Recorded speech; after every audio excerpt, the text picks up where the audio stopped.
સુરત પાલનપુરની કવિશ્રી ઉષ્ણસ પ્રાથમિક શાળામાં જિંદગી જીવદયા અભિયાન ટ્રસ્ટ દ્વારા વૃક્ષારોપણ કાર્યક્રમ વૃક્ષ વાવવા સાથે તેના ઉછેરનો પણ લેવાયો સંકલ્પ। સુરત શહેરમાં પર્યાવરણ જાળવણીના ઉમદા હેતુ સાથે એક પ્રેરણાદાયી કાર્યક્રમનું આયોજન કરવામાં આવ્યું હતું। પાલનપુર ગામ સ્થિત કવિશ્રી ઉષ્ણસ પ્રાથમિક શાળામાં જિંદગી જીવદયા અભિયાન ટ્રસ્ટ દ્વારા વૃક્ષારોપણ અભિયાન હાથ ધરવામાં આવ્યું હતું। આ કાર્યક્રમનું વિશેષ આકર્ષણ એ હતું કે માત્ર વૃક્ષો વાવીને સંતોષ ન માનતા શાળાના બાળકોને પોતાના ઘરે પણ વૃક્ષ વાવવાની અને તેની કાળજી લેવાની ખાસ સમજ આપવામાં આવી હતી। ઉપસ્થિત રહેલા જિંદગી જીવદયા અભિયાન ટ્રસ્ટના પ્રમુખ દીપભાઈ મહેતા અને તેમની ટીમ દ્વારા વિદ્યાર્થીઓને પર્યાવરણનું મહત્વ સમજાવવામાં આવ્યું હતું। પ્રમુખ દીપભાઈના માર્ગદર્શન હેઠળ આયોજિત આ કાર્યક્રમમાં વિદ્યાર્થીઓને માત્ર વૃક્ષારોપણ કરવા માટે પ્રોત્સાહિત જ નહીં પરંતુ એક વૃક્ષને ઉછેરીને તેને મોટું કરવા માટેની જવાબદારી સોંપવામાં આવી હતી। આ પ્રસંગે દીપભાઈ મહેતાએ જણાવ્યું હતું કે વૃક્ષ વાવવું એ પ્રથમ પગલું છે પરંતુ તે વૃક્ષનું જતન કરવું અને તેને યોગ્ય રીતે ઉછેરીને મોટું કરવું એ વધુ મહત્વની બાબત છે। શાળાના આચાર્ય વિજયભાઈએ તમામ વિદ્યાર્થીઓને ઘરે જઈને પણ વૃક્ષ વાવવાનો સંકલ્પ લેવડાવ્યો હતો। આ કાર્યક્રમ દ્વારા નવી પેઢીમાં પ્રકૃતિ પ્રત્યે પ્રેમ અને જવાબદારીની ભાવના કેળવવાનો પ્રયાસ કરવામાં આવ્યો હતો। આવનારી પેઢી માટે શુદ્ધ હવા અને હરિયાળું વાતાવરણ પૂરું પાડવાના આ પ્રયાસને સ્થાનિક રહીશો દ્વારા પણ આવકારવામાં આવ્યો છે। આપનો પરિચય, આપની શાળાનો પરિચય। નમસ્કાર, મારું નામ વિજય જાગૃત્યા છે।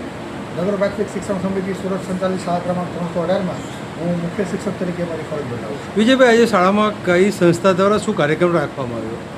આજે શાળાની અંદર જિંદગી જીવદયા ટ્રસ્ટ દ્વારા વૃક્ષારોપણનો કાર્યક્રમ રાખવામાં આવ્યો હતો, જેમાં 100 કરતાં વધુ વૃક્ષો આપણે શાળાની અંદર પટાંગણની અંદર અને વિદ્યાર્થીઓને વિતરણ કરી અને એને વાવે એમને ઉછેરે એવો એક સરસ મજાનો પર્યાવરણલક્ષી સંદેશ સાથે આજે જિંદગી જીવદયા ટ્રસ્ટ દ્વારા એક સરસ મજાનો કાર્યક્રમ સર, વાત કરીએ સંસ્થાઓ આ બધું પર્યાવરણ આવવાનો દિવસ આવવા પછી આ બધું કરતા જ હોય છે, પરંતુ આ વખત વિશેષ શું કામ કીધું? વિશેષ કામગીરીમાં આ વખતે એવું કરીએ છીએ કે છેલ્લા ઘણા વર્ષોથી આપણે વૃક્ષારોપણ કાર્યક્રમ કરીએ છીએ, તો આજે અમે બાળકોને એક સંદેશ આપ્યો છે, વૃક્ષો વાવવાના નથી એને ઉછેરવાનું છે।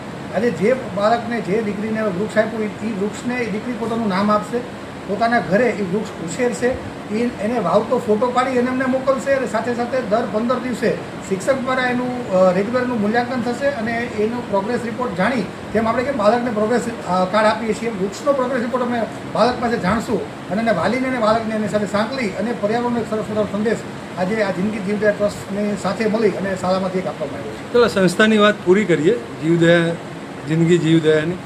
બાળકો બી આમ જોવા જઈએ તો માટીથી અલિપ્ત થવા માંડ્યા, કારણ કે સિમેન્ટ કોન્ક્રીટ અને ડમ્બરના રોડમાં, તો આ કરવાથી એમના જીવનમાં શું ફરક લાગશે? આપણે ઘણી વખત એવું કે કોઈ સારી વ્યક્તિ માટે એક આપણે સરસ મજાની યુક્તિ વાપરતો હોય છે કે આ વ્યક્તિ માટી સાથે જોડાયેલો છે। માટી સાથે જોડાયેલ વ્યક્તિ એટલે શું કે ડાઉન ટુ અર્થ છે। એમ જ્યારે બાળકને નાનપણથી જ આપણે માટી સાથે જોડશું તો એનામાં એક પરસ્પરની લાગણી આવશે। આપણે સ્કૂલની અંદર અમારા સ્કૂલમાં ઘણા બધા વૃક્ષો છે, પણ એ વૃક્ષો સાથે બાળકને કનેક્શન નહીં હોય, પણ જ્યારે પણ બાળકને એ વૃક્ષ આજે ઘરે આપ્યું, બાળકને એ કીધું કે તમારે વૃક્ષને તમારું નામ આપવાનું છે, ત્યારે બાય ડિફોલ્ટ એ વૃક્ષ સાથે કનેક્ટ થઈ ગયા અને હવે વૃક્ષ મોટું થશે ને થશે એનો અમને વિશ્વાસ છે, કારણ કે એ બાળકે એ વૃક્ષને પોતાનું નામ આપી એની સાથે પોતે કનેક્ટ થઈ અને વૃક્ષને ઉછેરશે। ઓકે।